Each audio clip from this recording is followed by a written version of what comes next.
Hi friends, నేను మీ అంజని. మరి ఈరోజు మన హర్రర్ వీడియోలోకి వెళ్ళబోయే ముందు నాదొక చిన్న రిక్వెస్ట్. మంచి థ్రిల్లింగ్ ఇంకా హర్రర్ ఎక్స్పీరియన్స్ కోసం తప్పకుండా హెడ్సెట్ని అయితే పెట్టుకోండి. మంచి ఫీల్ అయితే వస్తుంది. మరి వెళ్ళిపోదామా ఈరోజు మన హర్రర్ వీడియోలోకి. లీనా, హీనా ఇద్దరు కూడా అక్క చెల్లెళ్ళు అండ్ నార్త్ ఇండియన్స్. వాళ్ళ నాన్నగారు ఏంటంటే అక్కడి నుంచి ఇక్కడికి వలస వచ్చారు. ఇక్కడ ఏదో చిన్న టీ స్టాల్ పెట్టుకున్నారు. ఆ తర్వాత అది స్వీట్ స్టాల్గా అయితే మారిపోయింది. అండ్ ఇప్పుడైతే బాగానే ఉంది. పిల్లలిద్దరూ కూడా బాగా చదువుకుంటున్నారు. ఇద్దరు కూడా ఒకే కాలేజ్. లీనా, త్వరగా రా, ఈరోజు నీకు ఒక మంచి ప్లేస్కి అయితే తీసుకువెళ్తాను. వస్తున్నాను. ఏంటి అంత తొందర? క్లాస్ అందరికన్నా ముందు నువ్వే బయటకు వచ్చావు. క్లాస్ బంక్ చేసావా ఏంటి? లేదు సిస్టర్, నేను త్వరగా వచ్చేసాను నిన్ను తీసుకెళ్దామని అంటూ చేయి పట్టుకొని లీనాని తీసుకెళ్తుంది వాళ్ళ సిస్టర్. హీనా చాలా క్లవర్, ఇంకా చాలా ఫాస్ట్ కూడాను, అలాగే అల్లరి పిల్ల కూడా. అయితే లీనా ఏం చేస్తుంది అని అంటే, ఆగవే కాసేపు, 2 నిమిషాలు ఆగు, వెళ్దాంలే, మా ఫ్రెండ్స్ ఇంకా బయటికి రావాలి. అబ్బా, వాళ్ళు మెల్లగా అయితే వస్తారు, తొందరగా రా సిస్టర్, ఆ ప్లేస్కి నిన్ను మాత్రమే తీసుకెళ్ళాలి అంటూ లాక్కొని తీసుకువెళ్ళిపోతుంది హీనా.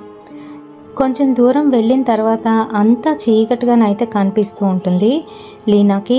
ఏంటి, నాకు ఏం సరిగా కనిపించట్లేదు, నువ్వు నా చేయి పట్టుకొని రా, అంతే, నో క్వశ్చన్స్ అంటూ తీసుకువెళ్తుంది. తనకి ఏం జరుగుతుందో అర్థం కాదు. కొంత దూరం వెళ్ళిన తర్వాత అదంతా ఒక పెద్ద హాస్టల్ టైప్లోనైతే కనిపిస్తూ ఉంటుంది. అక్కడ లీనా చేయి పట్టుకొని, నేను ఇక్కడే ఉన్నాను, నువ్వు రా, అమ్మని నాన్నని కూడా తీసుకురా అని చెప్తూ ఉంటుంది హీనా. ఆ మాటలకి తనకి షాక్ అనిపించి ఒక్కసారిగా కళ్ళు తెరుస్తుంది. తను నిద్రలోనైతే ఉంటుందన్నమాట. సో ఏం జరిగింది అని అంటే, ఒక 1 వీక్ క్రితం హీనా అయితే ఇంట్లో నుంచి వెళ్ళిపోయింది. ఒక అబ్బాయిని అయితే లవ్ చేసింది. వాళ్ళ ఏరియాలో ఉండే అబ్బాయే, వాళ్ళది తక్కువ కులం, వీళ్ళు వచ్చేసి బ్రాహ్మిన్స్. సో అయినప్పటికీ కూడాను ఇద్దరు చాలా సిన్సియర్గానైతే లవ్ చేసుకున్నారు. బట్ ఏంటంటే ఇంట్లో వాళ్ళు, అంటే అమ్మాయి ఇంట్లో వాళ్ళే ఒప్పుకోలేదు. అబ్బాయి ఇంట్లో వాళ్ళు వాళ్ళ అమ్మకైతే నచ్చలేదు. చదువులోని క్లెవరు, ఆటల్లో పాటల్లో ఫస్ట్, డ్యాన్స్ వేయడం అంటే చాలా ఇష్టం. ఒకరోజు ఏం జరుగుతుందంటే, లాస్ట్ 2 వీక్స్ బ్యాక్ తనైతే పెద్ద సౌండ్ పెట్టుకొని ఇంట్లోనే డ్యాన్స్ వేస్తూ ఉంటుంది. పక్కన వాళ్ళ సిస్టర్ ఉంటే, సిస్టర్ రా అని చెప్తూ దానికి తగ్గట్టుగా సిస్టర్ని పట్టుకొని డ్యాన్స్ వేస్తుంది. అండ్ తను కూడా నవ్వేస్తుంది. ఈలోగా వాళ్ళ అమ్మ వచ్చి ఊఫర్ని అయితే ఆఫ్ చేస్తుంది. ఇద్దరికి తిడుతుంది. ఎగ్జామ్స్ దగ్గర పెట్టుకొని ఏంటి ఈ గెంతులు, ఇద్దరు వెళ్ళి చదువుకోండి, అయినా అందరూ చూస్తారు, నవ్వుకుంటారు, ఏంటిది, ఇల్లు అనుకుంటున్నారా ఏంటి అని తిడుతుంది. వెంటనే పెద్దమ్మాయి అయితే వెళ్ళి చదువుకుంటుంది. బట్ హీనా మటుకు గట్టిగా నవ్వుతూ, ఊరుకో అమ్మా, ఎగ్జామ్స్ మాకు, నీకు కాదు కదా, ఎందుకంత టెన్షన్ అంటూ మళ్ళీ యూఫర్ని ఆన్ చేయబోతుంటే, ఇంకొద్దు, ఒకసారి చెప్పానుగా, వెళ్ళి చదువుకో అని చెప్తుంది. సో తను వెళ్ళిపోయి చదువుకుంటుంది. అంత క్రేజీగా ఉంటుంది హీనా. అయితే తను చూడ్డానికి కూడా చాలా అందంగా ఉంటుంది. పొడుగు, దానికి తగ్గట్టే తెలుపుకి తగ్గట్టే మొహం కూడా రౌండ్గా చంద్రబింబంలాగా అయితే ఉంటుంది. పెద్ద పెద్ద కళ్ళు, కొటేరేసినట్టు ముక్కు, లిప్స్టిక్ వేసుకుందా అన్నట్టు ఉండే లిప్స్. మరి ఇలాంటి అందమైన అమ్మాయిని ఎవరు వదులుకుంటారు చెప్పండి? ఆ అబ్బాయి కూడా అంతే, చాలా క్రేజీగానైతే లవ్ చేసుకున్నారు ఇద్దరును. బట్ ఏంటంటే అన్ఫార్చునేట్లీ ఇంట్లోనైతే ఒప్పుకోలేదు. 1 వీక్ తర్వాత ఏంటంటే తిన బర్త్డే వస్తుంది. సో దానివల్ల తిన ఇంత హ్యాపీగానైతే ఉందన్నమాట. ఎందుకంటే తనకి 18 ఇయర్స్ కంప్లీట్ అవుతాయి. సో ఇంట్లో చెప్పి తనని మ్యారేజ్ చేసుకోవాలి అని అయితే ఫిక్స్ అయ్యారు వాళ్ళిద్దరు కూడాను. చదువుదేముంది, నేను చదివిస్తానులే అని ఆ అబ్బాయి అయితే హామీ ఇచ్చాడు. ఎందుకంటే తను అప్పటికే జాబ్ చేస్తున్నాడు. సో ఈ విధంగా వాళ్ళైతే ప్లాన్ చేసుకున్నారు. బట్ ఇంటికి వచ్చి అడిగితే ఎవరైతే అమ్మాయి ఫాదర్ ఉన్నారో తను అసలు ఒప్పుకోలేదు. అండ్ మీ క్యాస్ట్ ఏంటి, మా క్యాస్ట్ ఏంటి, నువ్వు మా ఇంటికి వచ్చి అడగడం ఏంటి, అసలు మీ ఇంట్లో వాళ్ళు ఒప్పుకున్నా ఒప్పుకోపోయినా నేను అసలు ఒప్పుకునేది లేదు, ఇంట్లో నుంచి బయటికి వెళ్ళు అని చెప్పి అబ్బాయిని అయితే తిట్టేస్తాడు. అండ్ తర్వాత ఏంటంటే వీళ్ళిద్దరూ ఇంకా డిసైడ్ అయిపోతారు, మీ ఇంట్లో ఒప్పుకోరు, మా ఇంట్లో కూడా ఒప్పుకోరు, మనం వెళ్ళిపోవాలి అని చెప్పేసి వెళ్ళి మ్యారేజ్ చేసుకొని వచ్చేద్దాం అని అనుకుంటారు. అయితే అబ్బాయి తాలూకు వాళ్ళ ఫాదర్ ఎవరైతే ఉన్నారో తనైతే హామీ ఇస్తాడనమాట, మీరు మ్యారేజ్ చేసుకున్నాక నేను ఇల్లు తీసి పెడతాను, మీరు కంగారు పడొద్దు అని చెప్పేసి. సో ఇటుపక్క మదర్ అండ్ ఫాదర్ అయితే అస్సలు ఒప్పుకోలేదు ఇద్దరు కూడాను. సో వన్ ఫైన్ డే తను ఏం చేస్తుందనంటే వీళ్ళ ముందే ఆ అబ్బాయి బైక్ ఎక్కి నేను ఇంకా ఇంటికి వచ్చేది లేదు, నేను ఈ అబ్బాయితోనే వెళ్ళిపోతున్నాను, ఈ అబ్బాయిని పెళ్లి చేసుకుంటానని ధైర్యంగా చెప్పి వాళ్ళ ముందే వెళ్ళిపోతుంది. బట్ వాళ్ళ ఫాదర్ మదర్ ఏంటంటే పరువు కోసం ఊరుకుండిపోతారు, అసలు గొడవ అయితే పెట్టుకోరు. ఎలా పోతే పోని ఇంకా మాకు అమ్మాయి చనిపోయింది అనుకొని వదిలేస్తారు. సో ఆ తర్వాత ఏం జరిగిందో ఎవరికీ తెలీదు, వాళ్ళిద్దరు అయితే కనిపించట్లేదు అండ్ వీళ్ళ ఫాదర్కి కూడా వాళ్ళ విషయం ఏంటి కూడా తెలియట్లేదు. సో ఇలా ఒక 2-3 డేస్ అవుతుంది. ఈలోగా లీనాకి ఈ కళ అయితే వచ్చిందనమాట. సో తను ఉలిక్కిపడి లేచింది అండ్ చుట్టూ అంతా చూసుకుంది, ఏంటి ఇలాంటి కళ వచ్చింది, ఎందుకు ఇది కళ్ళలోకి వచ్చింది అని ఆలోచిస్తుంది. దాని గురించి ఆలోచనలో ఉండడం వలన ఇలా వచ్చిందేమో అని చెప్పి వాళ్ళ నాన్నకి భయపడి బయటికి అయితే ఏం చెప్పదు. వాళ్ళ అమ్మతోనైతే అంటుంది ఇలా కళ్ళలోకి వచ్చింది అని చెప్పేసి, అది ఎలా పోతే పోని ఇంకా దాని ఊస అయితే తీసుకురాకు అని చెప్పేస్తుంది. ఆ నెక్స్ట్ డే కూడాను లీనా పడుకుంటుంది. పడుకోగానే వెంటనే మళ్ళీ కల్లోకి అయితే హీనా వస్తుంది. సిస్టర్ నాతో పాటుగా రా అని చెప్తూ మళ్ళీ అదే ప్రదేశానికి అయితే తీసుకువెళ్తుంది. తీసుకువెళ్ళిన తర్వాత అక్కడ కూర్చొని ఏడుస్తుంది. ఎందుకు ఏడుస్తుందో ఏంటో అర్థం కాదు. తనైతే వైట్ డ్రెస్లోనైతే ఉంటుంది. ఇదేంటి ఇలా ఏడుస్తుంది, ఎందుకు నాకు అస్తమాటికి ఈ కళ వస్తుంది అని అనుకుంటూ ఉంటుంది.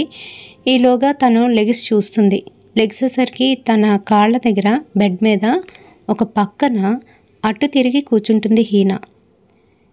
ఎప్పుడొచ్చావు హీనా, నాన్న ఎలా రానిచ్చారు నిన్ను లోనికి, ఏంటి ఏం జరిగింది, నాకు రోజు కల్లోకి వస్తున్నావు తెలుసా అంటూ వెనకాతల నుంచి వెళ్ళి పట్టుకుంటుంది. హీనా వెనక్కి తిరిగి జాలిగా వాళ్ళ అక్క కాసి చూస్తూ కళ్ళంట నీళ్ళైతే పెట్టుకుంటుంది. మరి హీనా మొహం నిండా రక్కులైతే ఉంటాయి, ఇంకా అలాగే తన బాడీ అంతా కూడాను నల్లగా అయ్యి ఉంటుంది. తెల్లగా ఉండవలసిన తన చెల్లెలు అలా నల్లగా ఎందుకుంది ఏంటి అని లైట్ వేసి చూద్దామనుకునేలోపు అక్కడ హీనా అయితే ఉండదు. షాక్ అవుతుంది లీనా. మళ్ళీ ఇది కలకన్నానా ఏంటి నా ఇల్యూషన్స్ అనుకుంటూ పడుకోవడానికి అయితే ట్రై చేస్తుంది. బట్ ఆ రోజంతా సరిగ్గా నిద్ర పట్టదు. ఇకపోతే థర్డ్ డే మళ్ళీ అదే కళ. ఇంకా ఈసారి అయితే తను ఏడుస్తూ తన గురించి ఏదో చెప్పాలంటున్నట్టుగా ఏడుస్తుంది, చాలా ఏడుస్తుంది. ఈలోగా తను చేయి పట్టుకొని మళ్ళీ అదే ప్రదేశానికి అయితే తీసుకువెళ్తుంది. అక్కడ దూరం నుంచి చూపిస్తుంది. అక్కడ నలుగురు కలిసి ఒక అమ్మాయిని అయితే రేపిస్తూ ఉంటారు. అదైతే చూపిస్తుంది. చూసేసరికి తిను షాక్ అయిపోతుంది. ఏంటి అని చెప్పి ఉలిక్కిపడి లెగిస్తుంది. లెగిచి చాలా ఏడ్చేస్తుంది. ఇంకా అలాగే తనకి ఏదో జరిగింది, సిస్టర్కి ఏదో జరిగింది అని అర్థమవుతుంది తినికి. బట్ ఏంటో తను చెప్పలేదు. ఈలోగా ఏంటంటే తెల్లవారిపోతుంది. నెక్స్ట్ డే మార్నింగ్ కాలేజ్కి అయితే రెడీ అవుతుంది. అమ్మా తొందరగా టిఫిన్ పెట్టు, కాలేజ్కి వెళ్ళాలి, ఉండవే అయిపోతుంది అని చెప్తూ ఇడ్లీలు అయితే తీస్తూ ఉంటుంది. ఈలోగా వాళ్ళ ఇంటికి పోలీసులు అయితే వస్తారు. అందరూ షాక్. పోలీసులు ఎందుకు వచ్చారో తెలీదు. అయితే ఈలోగా కానిస్టేబుల్ వచ్చి, సార్ మీకు 2 అమ్మాయిలా ఒక అమ్మాయా? 2 అమ్మాయిలండి. మీ చిన్నమ్మాయి పేరేంటి? హీనా అండి. అసలు ఇవన్నీ ఎందుకు అడుగుతున్నారు? ఆ అమ్మాయి మమ్మల్ని వదిలి వెళ్ళిపోయింది, మ్యారేజ్ చేసుకుంది. అవునా, మరి ఈ ఫోటోలో ఉన్న అమ్మాయి మీ అమ్మాయేనా అంటూ తన సెల్ ఫోన్ అయితే చూపిస్తాడు. అవునండి, అవును, ఏమైంది అని గట్టిగా అరుస్తూ అడుగుతాడు. మీ అమ్మాయి చనిపోయిందండి అని చెప్తాడు. వెంటనే లీనా వాళ్ళ అమ్మ ఇద్దరు కూడాను గట్టిగా ఏడుస్తూ ఉంటారు. ఏం జరిగింది అసలు, ఏంటి విషయం అని కనుక్కుంటే విషయం ఏంటంటే హీనా తన లవ్వరు సందీప్ ఇద్దరు కూడా ఏంటంటే ఇంకా వీళ్ళ ఇంట్లో ఒప్పుకోలేదని చెప్పేసి మా ఇంటికి తీసుకువెళ్తాను, ఏం పర్వాలేదులే, మా అమ్మని ఎలాగోలా కన్విన్స్ చేయొచ్చు అని చెప్పి సందీప్ వాళ్ళ ఇంటికి అయితే తీసుకువెళ్తాడు. సో అదే ఏరియా కావడంతో మా పరువు తీయొద్దు అంటూ వాళ్ళ అమ్మ అయితే శోకాలు పెడుతూ ఎన్నో తిట్లయితే తిడుతూ ఉంటుంది. వాళ్ళ నాన్న ఎన్ని చెప్పినా కూడా వినిపించుకో. ఏమయ్యోయ్, నువ్వు వాళ్ళని కనుక ఇంట్లోకి రానిచ్చావంటే నీకు కూడెట్టేది లేదు, నా మీద ఒట్టు, అంటూ తన మీద అయితే ఒట్టేయించుకుంది. వెంటనే ఇంకా వాళ్ళ నాన్న చేసేది లేక ఆవిడ శోకాలను ఆపలేక చనిపోతానని బెదిరిస్తే ఇంకా అబ్బాయికి హెల్ప్ చేయడం మానేసి మీకు నచ్చింది చేసుకుంటారా అని వదిలేస్తాడు. అయితే ఈ అబ్బాయికి ఏంటంటే ఏం చేయాలో తెలీదు. ఫ్రెండ్స్ సహాయం తీసుకుందాము, సో వాళ్ళు ఏమైనా హెల్ప్ చేస్తే ముందు పెళ్లి చేసుకొని ఆ తర్వాత ఎక్కడైనా ఒక ఇల్లు తీసుకుందాం అని అనుకుంటాడు. ఈ అమ్మాయిని తీసుకొని ప్రతిరోజు లీనాకి తను ఏ ఇల్లు అయితే చూపిస్తుందో, అంటే ఒక హాస్టల్ లాంటిది చూపిస్తుంది కదా, ఆ హాస్టల్ ఏదైతే ఉంటుందో అక్కడికైతే తీసుకువెళ్తాడు. సో అక్కడ వాళ్ళ ఫ్రెండ్స్ ఒక 5గురు అయితే ఉన్నారు. వాళ్ళతో చెప్పి ఆ 2 days అక్కడ వాళ్ళిద్దరూ ఉండి అండ్ తర్వాత వాళ్ళు మ్యారేజ్కి రెడీ అవ్వచ్చు అని ఒక ప్లాన్ అయితే వేసుకుంటారు. వాళ్ళు చాలా మంచోళ్ళు, నా ఫ్రెండ్స్ అని చెప్పి వాళ్ళ దగ్గరికి అయితే తీసుకువెళ్ళి వాళ్ళకి కూడా చెప్తాడు, మా ఇంట్లో ఇలా ఒప్పుకోలేదురా, వాళ్ళు బ్రాహ్మిన్స్ అండ్ మేము తక్కువ జాతి వాళ్ళం అని చెప్పి వాళ్ళైతే అస్సలు ఒప్పుకోలేదు. మా ఫాదర్ కూడాను హ్యాండ్స్ అయితే ఎత్తేసారు. నాకైతే ఏం చేయాలో తోచలేదు, మీ దగ్గరికి అయితే తీసుకొచ్చాను, కొంచెం ఒక 2 days మాకు షెల్టర్ అయితే ఇవ్వండి, మేమిద్దరం మ్యారేజ్ చేసుకున్నంత వరకు మీరే మా ఇద్దరికి మ్యారేజ్ చేయాలి అని అంటే సరే తప్పకుండా అని వాళ్ళైతే హామీ ఇస్తారు. అయితే నెక్స్ట్ డే మార్నింగు బయటికైతే వెళ్తాడు తిను, ఏంటంటే కావాల్సిన సామాను మిగతావన్నీ తీసుకురావడానికి. ఈ అమ్మాయి అయితే ఒక రూమ్లోని పడుకుంటుందన్నమాట. ఆ టైంలోని ఈ 5గురు ఫ్రెండ్స్లోని ఒకడైతే తనతో కలిసి వెళ్తాడు. ఇంకా 4 ఉంటారు కదా, ఈ 4 ఏంటంటే చాలా చెడు వ్యసనాలకి లోనైన మనుషులు. ఆ సంగతి ఆ ఫ్రెండ్కి తెలీదు. అండ్ వీళ్ళు ఏంటంటే ఈ అమ్మాయిని ఏం చేసినా కూడా ఇంకా వెనక ముందు ఎవరు లేరు, ఎవరు అడిగేవారు ఉండరు, ఎవరు మన మీద కేసులు పెట్టరు, వీడు కూడా ఏం చేయలేడు అనే ఒక ఉద్దేశంతో ఏంటంటే ఆ అమ్మాయిని అఘాయిత్యం చేస్తారు. ఆ టైంలోని అమ్మాయి చాలా బాధపడుతుంది, ఇంకా అలాగే గట్టిగా అరుస్తుంది. కానీ అక్కడ ఎవరు పట్టించుకునే నాదుడే లేడు. ఎందుకంటే ఆ టైంలోని ఎవ్వరూ లేరు అక్కడ, లేకపోవడంతో వీళ్ళు ఈ పని అయితే చేస్తారు. సో ఆ టైంలోనే ఏంటంటే కొంతసేపు అయిన తర్వాత మళ్ళీ ఈ అబ్బాయి ఇంకొక ఫ్రెండ్తో కలిసి వస్తాడు. వచ్చేసరికి ఈ విషయాన్ని అంతా కూడా చెప్తుంది. సో అక్కడ వాళ్ళతో ఫైట్ చేయలేక వాళ్ళు ఇంకా 4-5 కొడుతూ ఉంటే ఆ దెబ్బలు కూడా తిని ఈ అమ్మాయిని ఇంకా అక్కడ ఉంచకూడదు అని చెప్పి బయటకైతే వచ్చేస్తారు. ఇద్దరు వచ్చి చాలా ఆలోచిస్తాడు ఆ అబ్బాయి, నిన్ను నేను పెళ్లి చేసుకుంటాను, మనం హ్యాపీగా ఉందాం, వేరొక చోటు ఉందాం, ఇక్కడ ఉండొద్దు అని కూడా చెప్తూ ఉంటాడు. కానీ అమ్మాయి వినిపించుకునే పరిస్థితుల్లో లేదు. అండ్ అలాగే తను పూర్తిగా అన్నీ కోల్పోయినట్టుగా ఫీల్ అవుతుంది. మనం చనిపోదాం అనే ఒక మాట అయితే అంటుంది.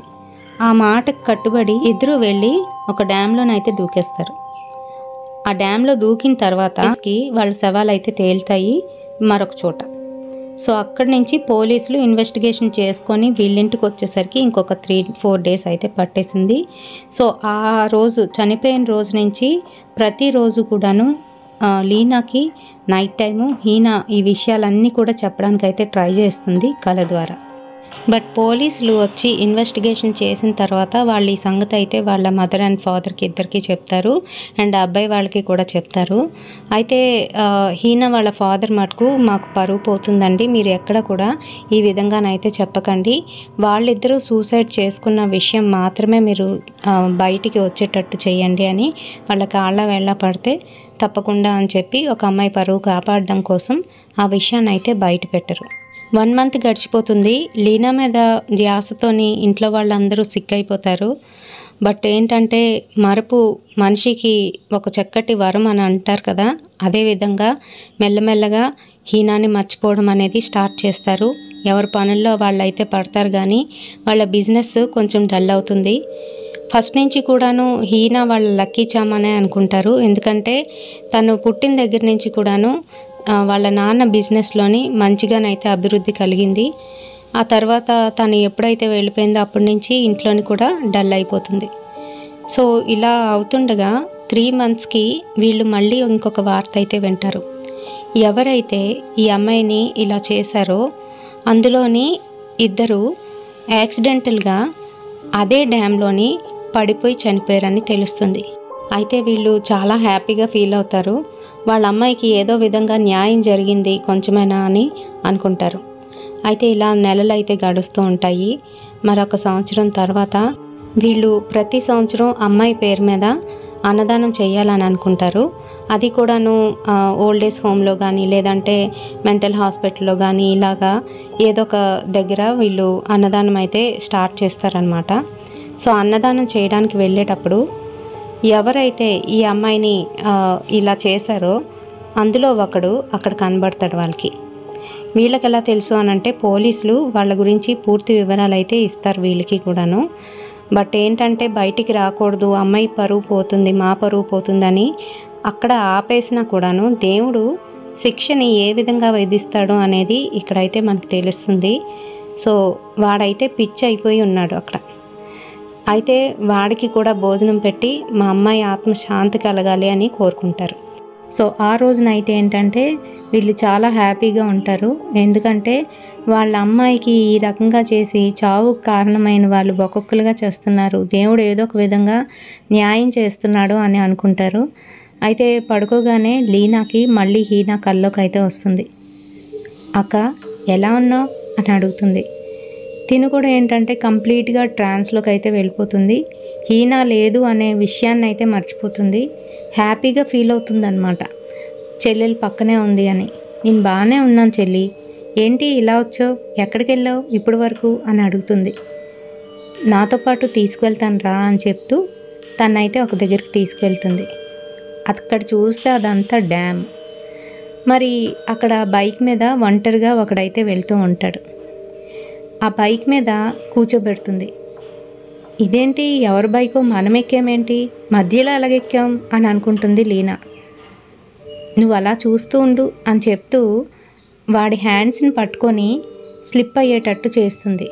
పొరపాటున హ్యాండిల్ కదిలిపోయి తను వెళ్ళి నేరుగా డ్యామ్లోనైతే పడిపోతాడు. వాళ్ళ అక్కని గట్టిగా పట్టుకొని వెనక్కి లాగుతుంది. చూసావా నేను మంచి పని చేశాను కదా అని అంటూ గట్టిగా నవ్వుతుంది. నాకు న్యాయం దొరికింది, నేను ఇంక వెళ్ళిపోతానక్క అంటూ టాటా చెప్తుంది. నన్ను ఒక్కదాన్ని ఇక్కడ వదిలేసి ఎక్కడికి వెళ్ళిపోతున్నావు అంటూ గట్టిగా అరుస్తూ పైకి అయితే లెగుస్తుంది. లెగిసి చూసేసరికి చుట్టూ చిమ్మ చీకటి, తన బెడ్ మీద తను పడుకొని ఉంటుంది. పక్కన వాళ్ళ అమ్మ లెగిచి ఏమైంది అని అడుగుతుంది. ఏం లేదమ్మా అంటూ చెమట తుడుచుకొని మంచినీళ్ళు అయితే తాగుతుంది. తనకి ఏం జరిగిందో అస్సలు అర్థం కాలేదు. అయితే మర్నాడు పేపర్లోని తాగేసి ఉండడం వలన బైక్ డ్రైవ్ చేస్తూ పొరపాటున డ్యామ్లో పడిపోయిన వ్యక్తి అంటూ ఒక కాలం అయితే వస్తుంది. వాడెవడో కాదు, తిన్ని ఇలా చేసిన ఆ 4వ వాడే. అప్పుడు లీనాకైతే పూర్తిగా అర్థమవుతుంది. తన చెల్లెలు తనతోని జరుగుతున్నదంతా కూడా చూపిస్తూ తనకి న్యాయం జరిగిందని చూపించడానికే ఇలా చేసింది అని అర్థమవుతుంది. అండ్ తను కూడా చాలా హ్యాపీగా ఫీల్ అవుతుంది. మరి ఇలాంటి స్టోరీసు ఇంకా వినాలి అనుకుంటే తప్పకుండా మన ఛానల్ని సబ్స్క్రైబ్ చేసుకోండి. పక్కన వచ్చిన బెల్ ఐకాన్ని తప్పకుండా క్లిక్ చేయండి, లైక్ చేయండి, షేర్ చేయండి మీ ఫ్రెండ్స్ అండ్ ఫ్యామిలీ మెంబర్స్కి. రేపటి సరికొత్త వీడియోతోని మళ్ళీ మీ ముందుకు వచ్చేస్తాను. Until then bye.